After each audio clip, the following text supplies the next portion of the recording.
campaign prepares an amazing table, but multiplayer's your meal. I could eat it every damn day, forever. It's like sitting around on the couch with 7 of your buddies, playing Halo multiplayer, trash talking. 2 men enter, the better man leaves. The lesser man is respawning, and that's Halo.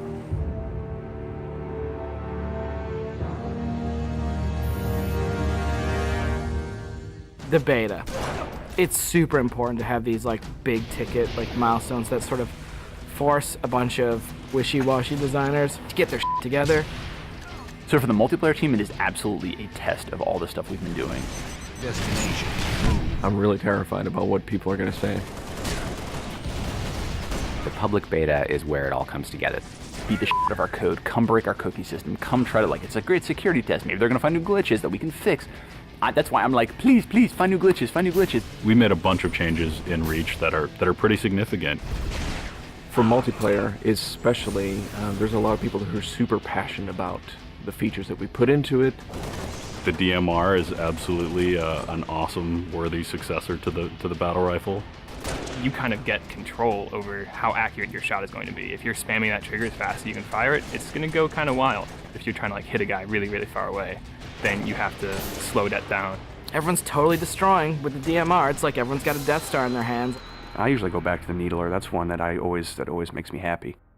Everyone's always wanted the Needler to be sweet because it's hilarious and fun.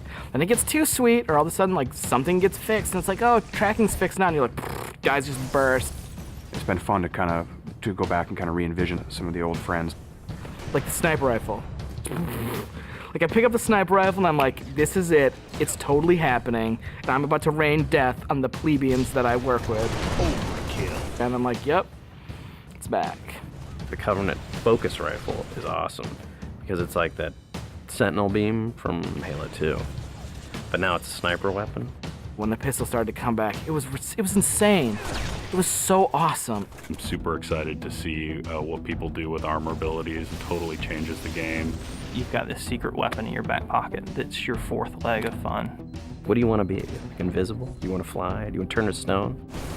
With Reach, you've got guys in jetpacks flying around, invisibility guys just showing up.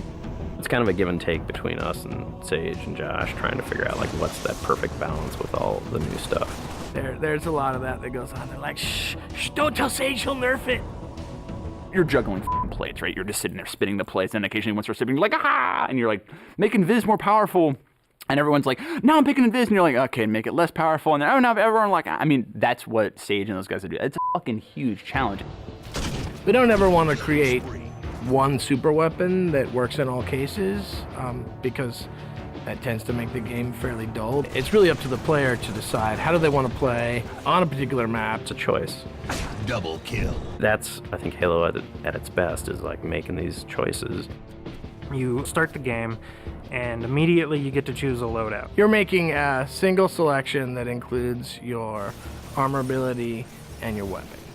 We sort of pair those intentionally. It breeds this smarter combat.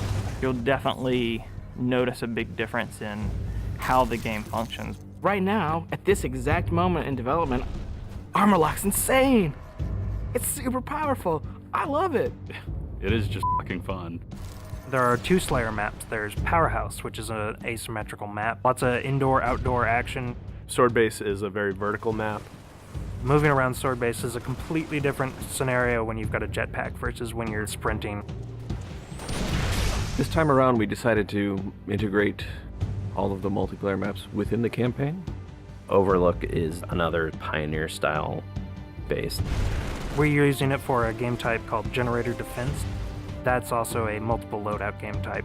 Your loadouts are actually far more varied than, say, in Slayer. Boneyard is our largest map we've ever done in multiplayer. It's definitely the most complicated multiplayer space we've ever tried, and it's also a new game type. Invasion is this big team battle. We sort of sat down and said, let's try to make an objective game that has elements like Slayer and try to make that more fun. And we wanted a big, huge, lots of guys and all these fictional elements. We've added a couple new objective game types, Headhunter, Stockpile. Headhunter. It's so much fun. Like seeing a dude pick up skulls and then you cap him and seeing skulls fly out of his body, and then the mad dash to pick those things up. And there's a lot of tension as you're amassing skulls. It's the risk reward of gathering up a lot and banking all at once, or just doing it one at a time and not being a big target. Headhunter. Stockpile is a team game based on capture the flag. 2 teams each have their collection zone or stockpile. There are multiple flags on the map, and your goal is to grab a flag, take it to your goal. It's a game of capture and defense. We have what we call the party games. We have Race, we have Oddball, we have King of the Hill, but like, Slayer's the thing you keep coming back to. Like, for me, Slayer is the game. Slayer is multiplayer. The arena is a really awesome evolution for people who want to play really hardcore competitive multiplayer. Let's just acknowledge that Slayer's awesome and try to build that space where we can sort of say, like, if you're hyper competitive, care about stats, let's make that for you. Bam, games, games, games, push. Rating, push. Division. The better you play, you'll eventually be put into a division. The arena divisions are broken up into Onyx, Gold, Silver, and Steel. You can say, oh yeah, I was Gold, you know, and like that means something. And I'm like, oh yeah, that's cool. You're basically a AAA baseball player. And I'm like, I'm Onyx. Like, you just met fucking Roger Clemens. Our matchmaking system is really good at matching people up based on skill. What it has never been really good at before is saying, well, how much fun will these 2 people have playing together? I'll sing.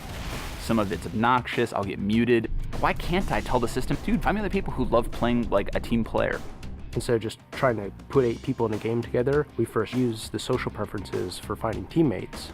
And then we can say, find 4 of the people who are really good skill match. Without players thinking about it, we hope that it'll lead to better social encounters. Active roster essentially is us bringing the Y menu back from Halo 2. It's a way of saying, friends are online and this is what they're doing, so I can hook up with them with a minimum of fuss.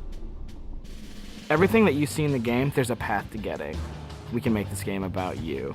I really wanted to make sure that players were able to invest themselves in the Spartans that they create, and then be able to carry that Spartan back and forth between campaign and multiplayer seamlessly without them feeling like it's 2 different experiences. Start at 0, nothing. Invest, play the game, no freebies. You're beta testing, have a t-shirt. Little avatar t-shirt. I'll be wearing one. The fans should never assume what you see in the beta is set in stone. What's working about Powerhouse? The jetpack is practically crying out for abuse. Is Rocket Spawn open? Is that good? In the end, it's all about the game, and the game is king. There's that magical step in the process, like it stops being software, and all of a sudden it's more like this thing. I'm playing with my friends having a beer. It's awesome.